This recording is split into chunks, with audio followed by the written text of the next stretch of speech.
નમસ્કાર, હું છું પ્રિયા અને તમે જોઈ રહ્યા છો જનતા કી જાણકારી ન્યૂઝ। નજર કરીએ આજના સમાચાર ઉપર।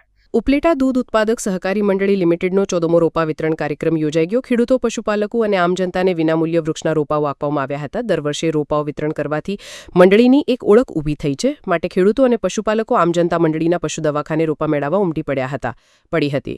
ઉપલેટા ચેમ્બર ઓફ કોમર્સના પ્રમુખ રમેશભાઈ પાનેરાએ પશુપાલકને બોરસલીનો રોપો અર્પણ કરી રોપા વિતરણની શરૂઆત કરી હતી। આ પ્રસંગે મંડળીના પ્રમુખ ડાયાભાઈ ગજેરાએ જણાવ્યું હતું કે ક્લાઇમેટ ચેન્જના સમયમાં પર્યાવરણ બચાવવા અને વરસાદ લાવવાના સંદેશથી દર વર્ષે રોપા વિતરણ કાર્યક્રમ કરીએ છીએ।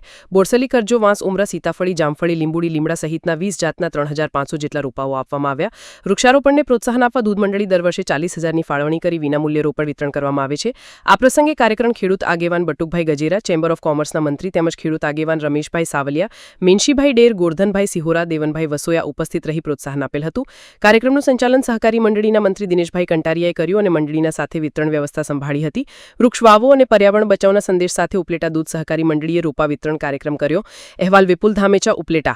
મારું નામ ડાયાભાઈ ગજેરા, શ્રી ઉપલેટા દૂધ ઉત્પાદક સહકારી મંડળીનો પ્રમુખ છું। આજ રોજ અમારી મંડળી દ્વારા વૃક્ષ રોપા વિનામૂલ્ય વિતરણ કાર્યક્રમ અમારા પશુ સારવાર કેન્દ્ર પશુ દવાખાના ઉપર કરવામાં આવ્યો।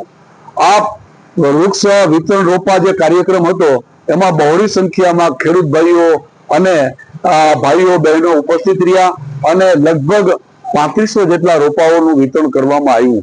અમારા મંડળી દ્વારા છેલ્લા 14 વર્ષથી હજારો રોપાઓનું વિતરણ થયું છે, જેને કારણે ઉપલેટાની સીમ જમીનમાં દરેક ખેતરે વાડીએ અમારા મંડળી દ્વારા વિતરિત કરેલા જામફળી હોય, સીતાફળી હોય, જાંબુડા હોય, બીજા જે ઝાડ છે પંખીઓ માટેના સેતુર હોય, ઉમરા હોય, આવા બધા ઝાડનો અમે વિતરણ કરીએ છીએ અને બે પ્રકારે ફાયદો આપે।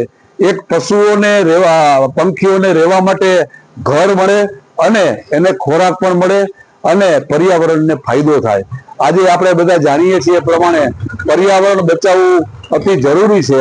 ક્લાઇમેટ ચેન્જને કારણે જે પરિસ્થિતિનું સર્જન થાય છે, અતિ ગરમી, અતિ વૃષ્ટિ, દુષ્કાળ જેવી પરિસ્થિતિઓ થાય છે,